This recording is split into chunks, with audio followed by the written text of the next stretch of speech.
په انسان باندې تیاره راشي، انسان ته پته نه لګي چې په کم طرف باندې لاړ شمه، کم طرف ته لاړ شمه، تک توره تیاره یې د رڼا څه بندوبست وغیره ورسره نه وي.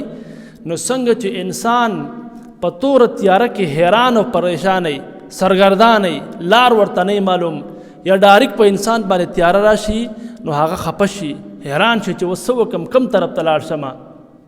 دغه شان نبی علیه صلوات وسلام فرمایي وایي د هغه فتنو د راتللو نه مخکې چې په تاسو باندې د تورې تیارې، د هغه فتنو د راتلو نه مخکې تاسو څه وکئ؟ بادرو بالاعمال، په نیکو اعمالو کې تاسو څه وکئ؟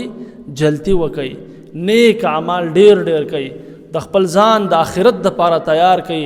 د آخرت چې کوم نیک اعمال لی انسان آخرت طرف ته تلونکی دی، د نیکو اعمالو دپاره او آخرت کې به د انسان نیک اعمال پکار راځي. نو رسول الله مبارک فرمایي وایي تاسو د هغې لپاره څه وکئ؟ ځان تیار کئ. دیو جن نبی علیه الصلاۃ والسلام بل حدیث کې فرمایي وایي تقع الفتن فی بیوتکم، وایي دا فتنې به ستاسو په کورونو کې داسې راځي، فتنې که وقع المطر.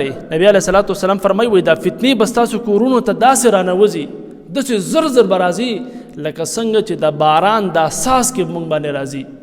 لکه د باران د اساس کې یو ساس کې وشي، د هغې نه پس بل ساس کې، بل ساس کې، باران چې څنګه د اساس کې ودرېږي نه، دغه شانتې د فتنې به په تاسو باندې نبی علیه صلات وسلام فرمایي وایي دغه فتنې به په تاسو باندې راځي.